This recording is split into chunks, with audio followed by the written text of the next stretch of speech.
Naku naman. Clarissa naman kasi, anak, sabi ng kuya mo, kinukuha mo yung iPad niya. Nalolo, ba't hindi mo naman sinacharge? Naibili mo lang ako ng iPad ko. Ay, Clarissa, hindi ganyan ha. Hindi po pwedeng ganyan porket alam nating meron tayong pambili. Gagastusin na natin. Dapat inilalagay natin sa lugar yung paggastos. O sige, kakain na lang ako. Uy, hindi ba kakakain mo lang? At saka hindi ba sabi ng doktor ninyo sa school, dapat magbawas ka ng timbang, tapos ngayon kakain ka. Wala po akong magawa eh. Wala ka bang hobby? Meron po kumain. Sige, ganito. Gusto mo ng iPad, di ba? Magbawas ka ng kain, magbawas ka ng timbang. Pagbawas na yung kain mo, tapos hindi ka na overweight, ibibili kita ng iPad. Talaga po? Basta galingan mo ha, sa mas mabilis na panahon na makapagbawas ka ng timbang, mabilis na magkaka-iPad ka. Kaya mo yon? 1 week? Konti lang naman eh. Kaya ko po yun! Ay, talaga? Paano yan? Hindi ka na pala kumain nito? Harap pa naman na ito. Tignan mo, oh. Nice si Kuya! Sabi pa sa niya, kuya.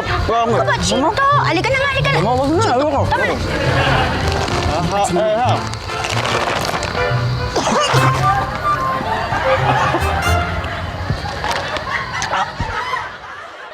Maganda yung naisip ni Elsa na bigyan si Clarissa ng premyo, yung iPad. Pero dahil dun nga sa ginawa naman ni Chito, dun talaga kami napaisip eh. Dapat hindi lang si Clarissa ang mag-diet, dapat buong pamilya. Oo, mahirap na kasi. Paano pag nakita niya kami na kumakain ng mga bawal sa kanya? Bata pa yun, di ba? Baka hindi niya maintindihan, di ba? Tsaka bukod sa kanya, lahat naman kami dito matatanda na, nakakaintindi na. Kaya kami na lang yung mag-a-adjust. Parang suporta na rin para kay Clarissa. Di ba, Patrick? Pasali ba ako dyan?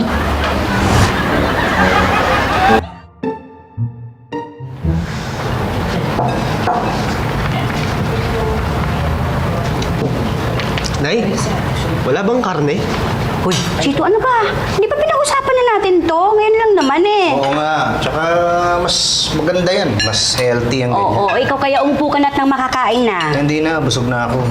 Ano? Paano ka nabusog? Sinabi ko bang busog? Kasasabi mo lang kaya ngayon.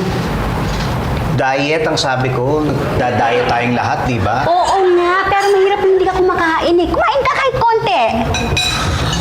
Busog na ako eh. Ano? Busog pa ako eh. Ano bang kinain mo? Wala! Saan naman ako kakain? Hi! Ay, pinapasok na ako ni Maria. Nakalimutan ipipitin yung dessert niya. Dessert?